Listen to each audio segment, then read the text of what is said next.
So first of all, the situation in Pokrovsk. The 7th Air Assault Corps says that the enemy has somehow reduced its activity and is, so to speak, waiting for fresh reserves. Why is this happening? As I understand it, the defense forces have made quite an effective effort to halt the advance within the city limits itself. Yes, I think that's the most important phrase in assessing the situation that's happening there.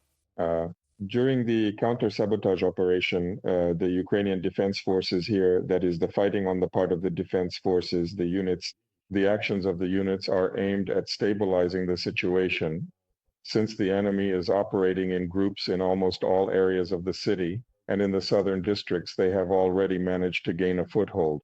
But most importantly, it's the section of the logistics supply route in the northwest, which is a crucial and strategic part of the overall supply chain for this region. So there are two key points to consider. To the north, that's Krasny Lyman and Rudinsky, both of which are significant locations in terms of their geographical and logistical importance. And to the southwest, it's the ongoing fighting for Rishine, where there is a critical road junction that serves as a vital connection point. This logistics supply is not only for Pokrovsk, but also extends further on to Myrnohrad, ensuring that supplies and reinforcements can reach deeper into the area. That is, the defense district of Myrnohrad is supplied logistically through Pokrovsk, making this route essential for maintaining the operational capabilities and defensive strength of the region. In Pokrovsk itself, the enemy is actively attempting to seize and gain control over areas that are connected to the industrial zone as well as the high ground. However, since by and large the majority of the city is considered a gray zone, this means that these areas are mixed and contested, with both sides maintaining a presence and some degree of control by military personnel from each side. And it's impossible to say definitively that anyone is holding a position anywhere, except in the south, where they have entrenched themselves. In this regard, for more active operations, the enemy considers reserves necessary, which they are currently awaiting. But the forces, meaning the various units and formations of the Ukrainian Defense Forces, on certain sections, especially those positioned along key logistical routes, are currently providing, a certain degree of stability, so that combat operations and military activities can continue further. Ihor Alexandrovich, could you please comment on the following opinion from an observer? The capture of Pokrovsk will not open a path for the Russian Federation to break through to eastern Ukraine. This was written by a Bloomberg columnist, analyst, and commentator named Mark Champion.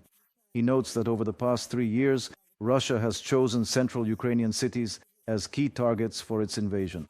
First it was Bakhmut, then Avdiivka, and now Pokrovsk. At the same time, it took the Russian army 20 months to advance less than 50 kilometers from Avdiivka to Pokrovsk. Do you agree with this point of view? In my opinion, this is a fairly objective assessment. I would like to say that, in my opinion, it's important to understand that there is an assessment of the military actions themselves, their expediency, and then there is the significance of Pokrovsk, the Pokrovsk-Myrnohrad agglomeration from the perspective of strategy and the broader evaluation that the president mentioned in your previous report. So from a military standpoint and in terms of military assessment, it looks more or less as you have just described. In other words, from a military standpoint, capturing this agglomeration will not make a significant difference. Yes, the situation is getting worse because it opens up the possibility for them to pursue their plans to advance further along our defensive line. Kostiantynivka, Drushkivka, Slovyansk, and Kramatorsk.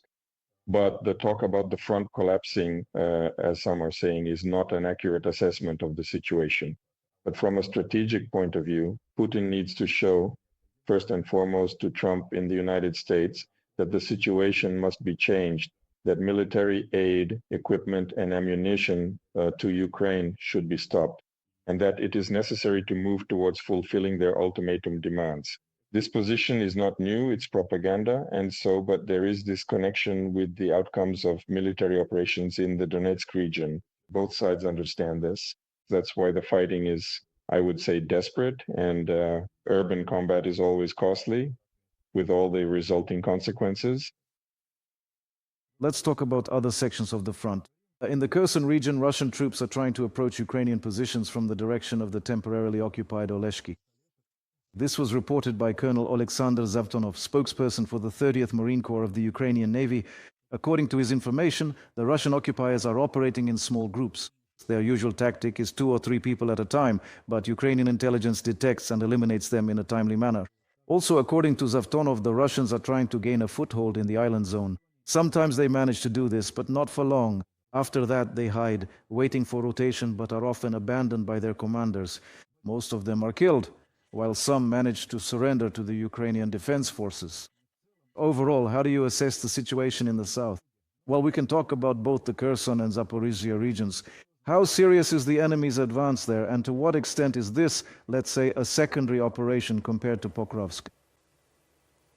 Strategically, it is understood that the military adversaries are trying to fulfill the demands of their political leadership regarding the capture of 4 regions, as per the illegally amended constitution of the Russian Federation. This is where they are carrying out such actions. Well, compared to other regions, I think the situation in the Kherson region is somewhat different from what is happening in Zaporizia. The enemy has repeatedly tried to operate in the area of the Antonivsky Bridge near Kherson, and these actions continue on both sides. You have partially described them, but these infiltrations by small groups are different from the actions, so to speak, in the territory of Dnipropetrovsk or in places where there are vast fields and so on. Because even if they manage to infiltrate the island for a while, they can't quickly maneuver off the island, and they either get eliminated or stop their active operations.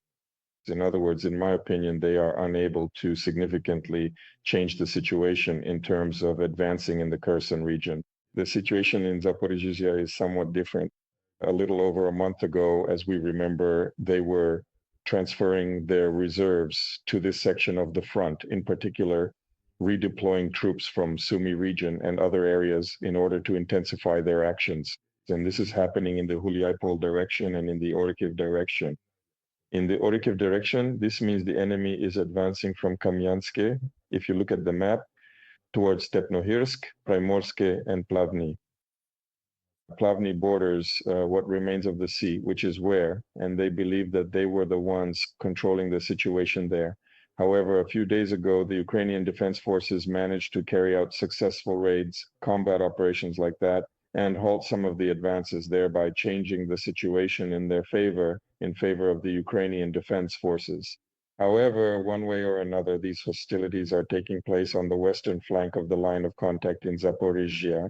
For example, in the area of Stepnohirsk, the distance is only 25 kilometers, and there is a road leading to Zaporizhzhia. And in general, along this line, there is also Primorska to the north, and to the south, Plavny and Kamyanske. So these are the kinds of distances, for example, to compare, that help you understand where the Ukrainian Defense Forces once managed to halt the advance towards Sumy.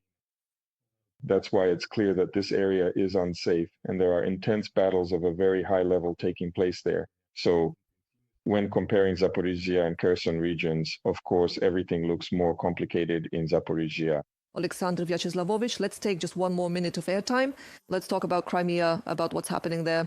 An oil depot in Fardiska in Simferopol was under attack. The warehouses there were hit, but we're still waiting for Storm Shadow missiles from the UK. Do you think we will have the right to use them against the territory of the temporarily occupied peninsula, or are they intended for other purposes? I think so. Well, maybe we'll wait until it's possible to use them deeper inside the Russian Federation, but for now, that's how it looks.